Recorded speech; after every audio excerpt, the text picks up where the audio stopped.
very nearly about sailing, May 2022.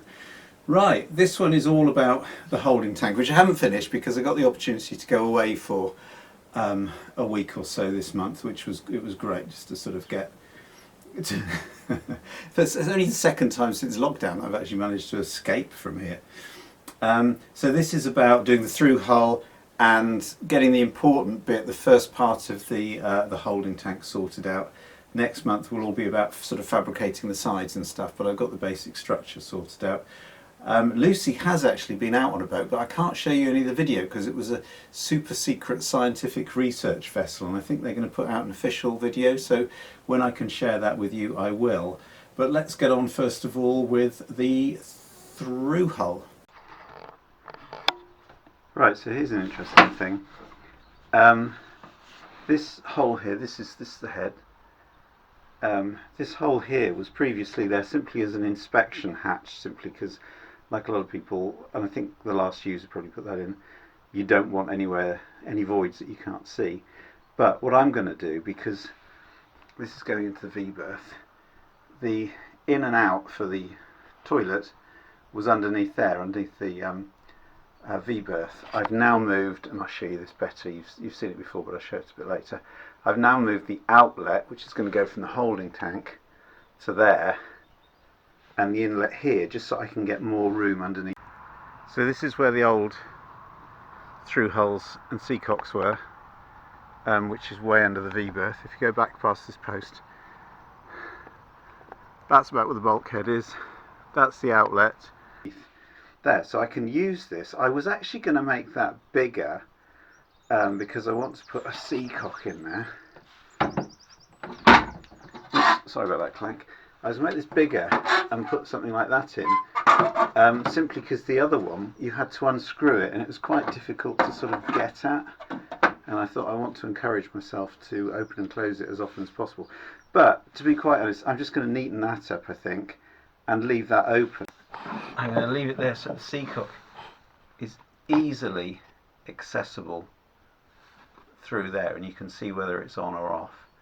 The issue about that, and the issue about having it there, is the pipe work. How to get this? I don't particularly want the pipe coming out here. Originally I had one of these with a right angle on it, but I used that actually for the drain locker, and I quite like the idea of having this straight. So I think I've figured a way that I can get this piping to sort of go up along there without too many bends, and then out at the back there and loop round to here, which is where it needs to go on to. The other thing is where to make the hole from the outside, and I discovered these late in. These are so strong, these are magnets, these powerful. I can't actually let go. Don't. I can't actually. I really one-handed. This is don't do this job one-handed. They are stay. Right, these are really powerful magnets. What you can do, if I can separate them, is to put one in there. You can see. Put one in there. Shine the light in there where I want this to go. That's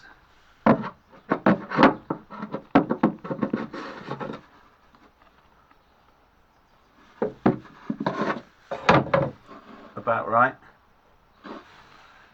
And then put one on the outside so I know where, because I won't be able to drill from the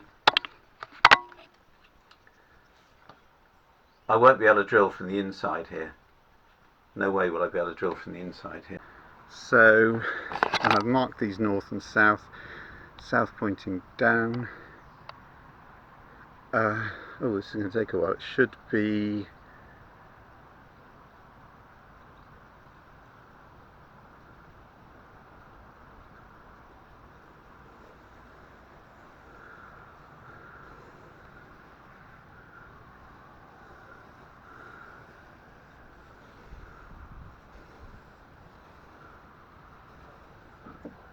there.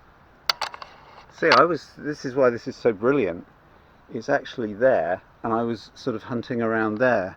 So I know, assuming things haven't moved inside, we'll go and have a look at that, that's where the hole will need to be drilled,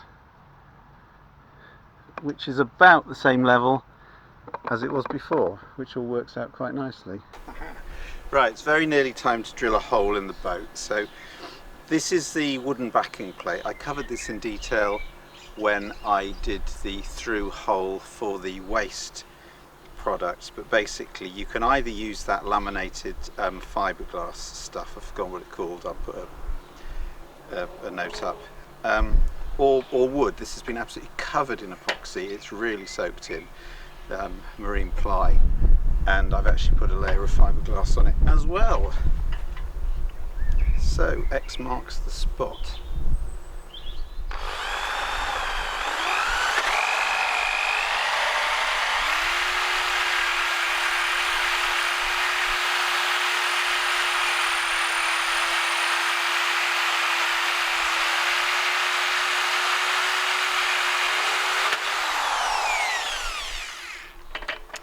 Easy peasy.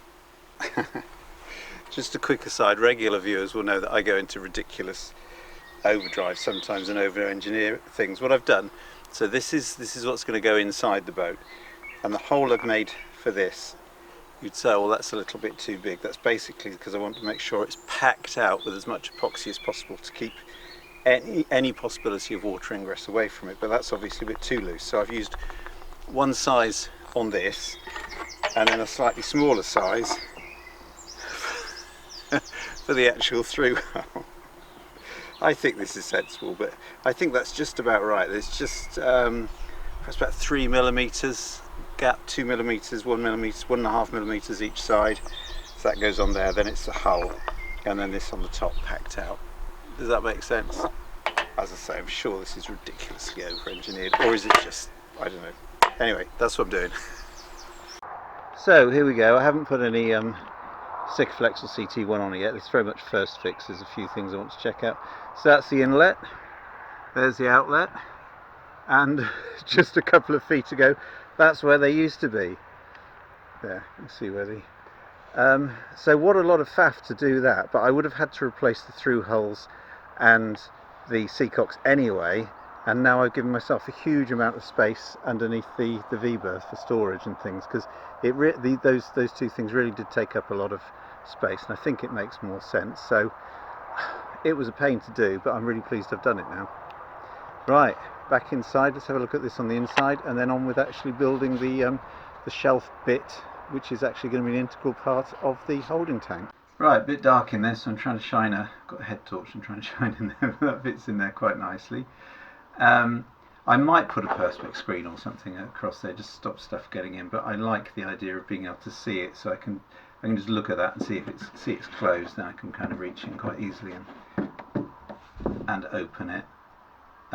This is, as I think I said from the outside, this is just a first fix, so I haven't actually taped it in yet because I want to make sure that the hose will come out of here properly, and if not, then I'll just replace this and I'll have a right angled one. Yeah, so yeah, happy with that. Complete faff to actually do it all, but I think that's going to work well. And now to get on with the basically the shelf bit, which is the bottom bit of the holding tank. So lots of fiberglassing, plywood and stuff to do. Right, templating. I've lost my tape measure. What have I done with it? Right, Lucy's going to earn some chocolate because she's going to do the job she's done a million times before, which is to tidy up the complete mess that I've made of anything. I think your dead rat is in front of the camera lens. My dead rat? It looks like it is. It's called, what's it called? It's not called dead mouse. Dead mouse. Dead cat. Dead cat. It's called a dead cat, isn't it? Not a dead rat. Dead animal. Dead animal. Dead animal. You may not notice the difference, but what Lucy has done is to actually really categorise everything, so it will be a lot easy to find it. A lot easy. A lot easier to find it, so well done. And what she just said is when it comes to cleaning things, It doesn't take much to impress you. It really does not. So I'm impressed. Yeah. Not things I could do. But look, they're all the sponges. I've got hundreds of sponges. Now they're all in there. It took me ages to find a sponge before. And all this stuff, they're all in specific categories rather than random. Yeah, like the shelf of things that Dad can never ever find. You can never find a tape measure. It doesn't mean he'll be able to find them now, but I will. Tape measure, right. The holding tank is going to go back here. I will get a better camera angle. Right, the next thing that needs to be templated is obviously the holding tank. So this is the head. The holding tank is going to go in here behind it.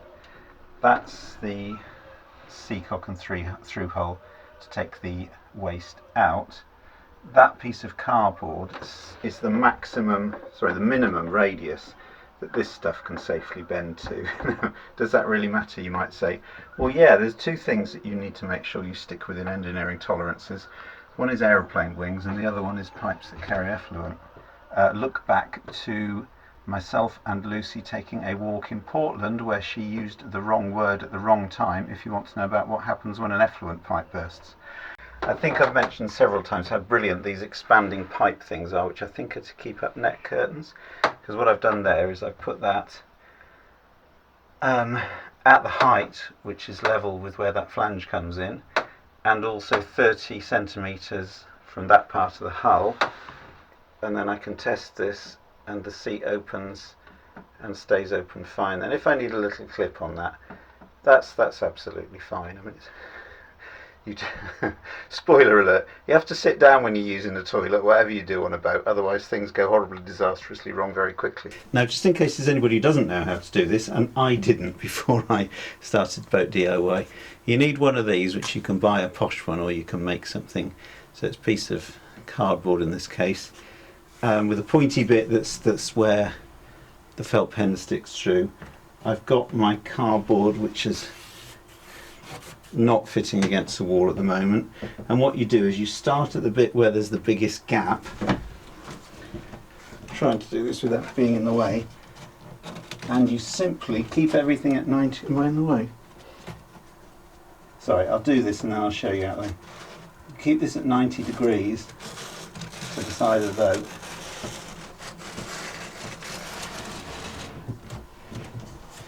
Yeah, now I'm out of the way a bit, so I'm keeping this at 90 degrees.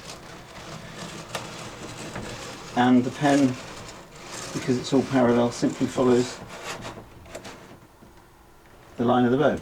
Does that make sense? Let me do that again.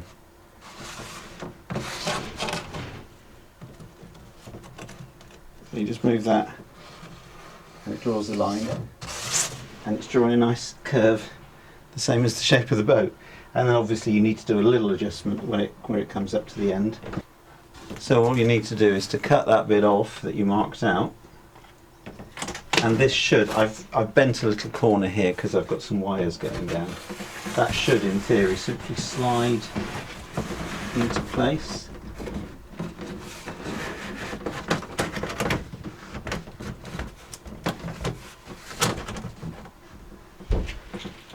And be a really nice fit.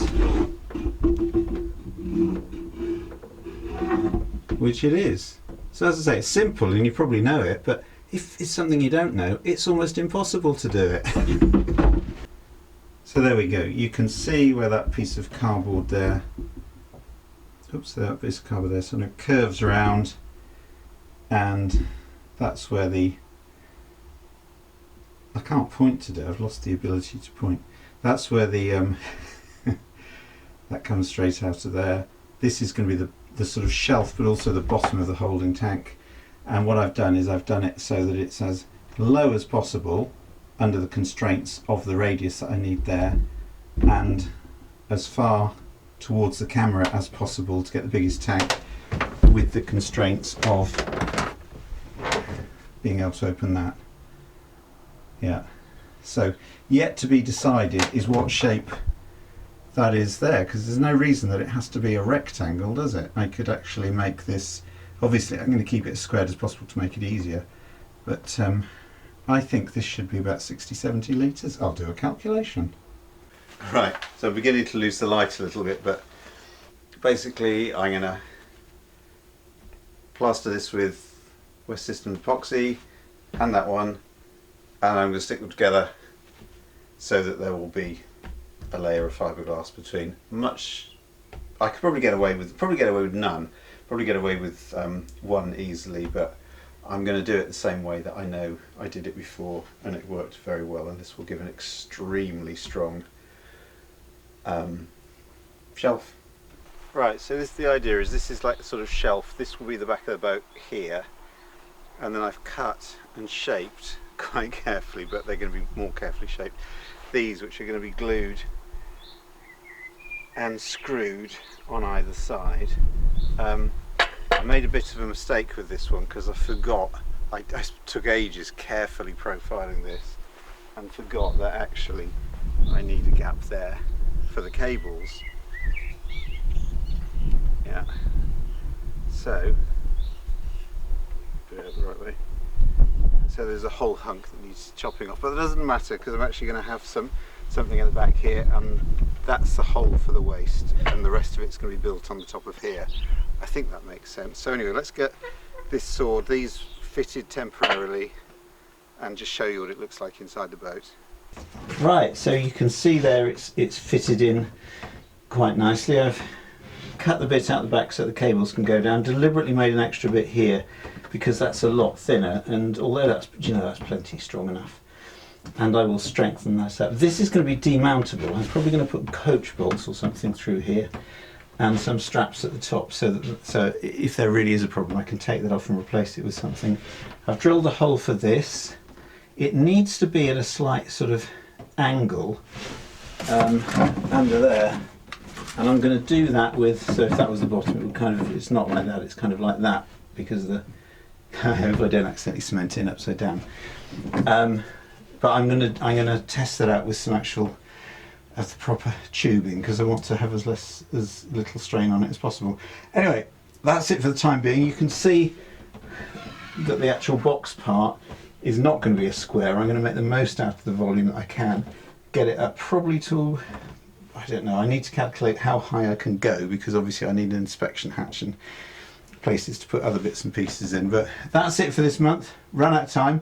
I actually went away for a week in May, which is only the second time I've been away since the whole of lockdown finished. So I'm slow. I'm been even slower this month, but I'm very happy with that. I'm totally over-engineered. What can I say?